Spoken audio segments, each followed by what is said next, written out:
Mr. Crow from Ireland. Mr. Tabak, you have the floor. Monsieur le Président, permettez-moi tout d'abord d'exprimer ma gratitude pour l'honneur de prendre la parole dans cette enceinte, à un moment où l'humanité traverse des épreuves profondes qui mettent à nu la fragilité de nos valeurs et la nécessité de redonner sens à la dignité humaine. La dignité humaine d'abord, ces mots ne sont pas un simple slogan moral, mais le fondement même de tout projet de civilisation.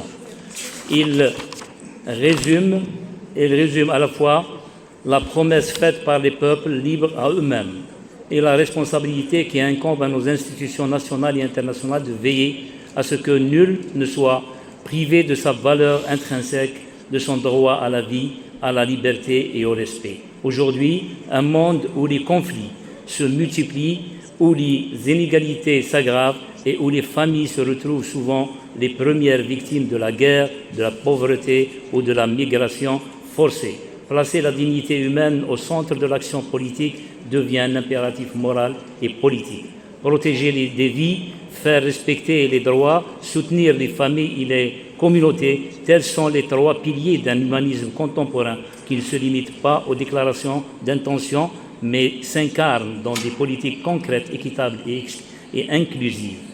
Si nous observons Gaza et la Palestine, nous voyons des générations confrontées à un blocus prolongé, des familles vivant dans la pauvreté, privées d'eau potable, de l'électricité stable, des enfants grandissant dans la peur des bombardements. Là, la dignité humaine est mise à l'épreuve chaque jour et pourtant la résilience de ces populations montre combien il est indispensable de protéger des vies et de faire respecter les droits fondamentaux. En Algérie, l'Algérie qui a connu les blessures de la colonisation et la douleur de la guerre a fait de la paix un engagement sacré et de la réconciliation un modèle.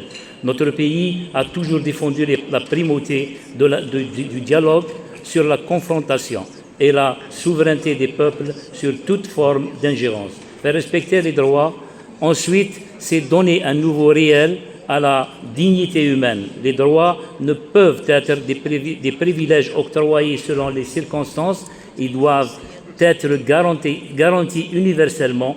La dignité humaine, ce n'est pas seulement le droit de vivre libre, mais aussi le droit de vivre dignement, avec un toit, un emploi, une éducation, un accès à la santé et à la justice. Merci.